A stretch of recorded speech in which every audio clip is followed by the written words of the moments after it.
Hyvää päivää, tässä Marjaana.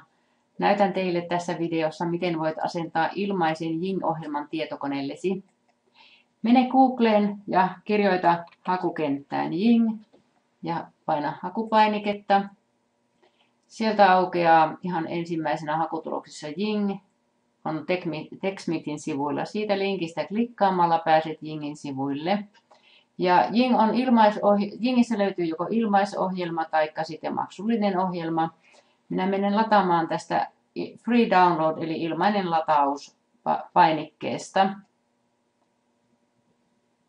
Sitten aukeaa tällainen sivu, missä pitää valita, mikä käyttöjärjestelmä sinulla on tietokoneessasi. Onko Mac vai Windows? Minulla on Windows, niin painan tästä Windows-painikkeesta. Ja sitten täältä aukeaa sivu, missä lukee, jos lataus ei starttaa automaattisesti, niin klikkaa täältä. Eli mulla ei latautunut automaattisesti, niin klikkasin ja nyt se lataus löytyy sivun alareunasta. Sieltä klikkaamalla tulee tämmöinen pieni ruutu, missä kysytään, haluatko suorittaa tämän ohjelman.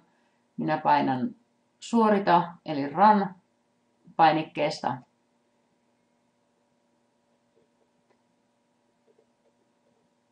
Ja aukeaa sitten ruutu, missä pitää painella tätä Next-painiketta niin monta kertaa, että se lataus lähtee käyntiin.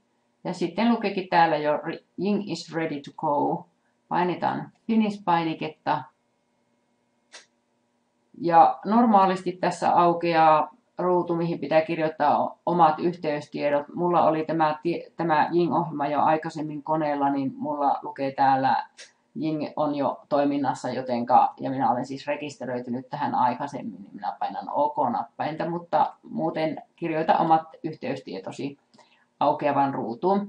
Ja kun Jing on asennettuna, niin se löytyy sinun tietokoneesi luultavasti yläreunasta on se Jingin käyttöpaneeli, mitä klikkaa. Se on sellainen pieni keltainen auringonkuva. Sitä klikkaamalla pääset tekemään joko kuvankaappauksia tai lyhyitä videoita sinun tietokoneellasi aivan ilmaiseksi. Seuraavaksi teenkin sitten opetusvideon, miten Jingiä käytetään. Kiitos!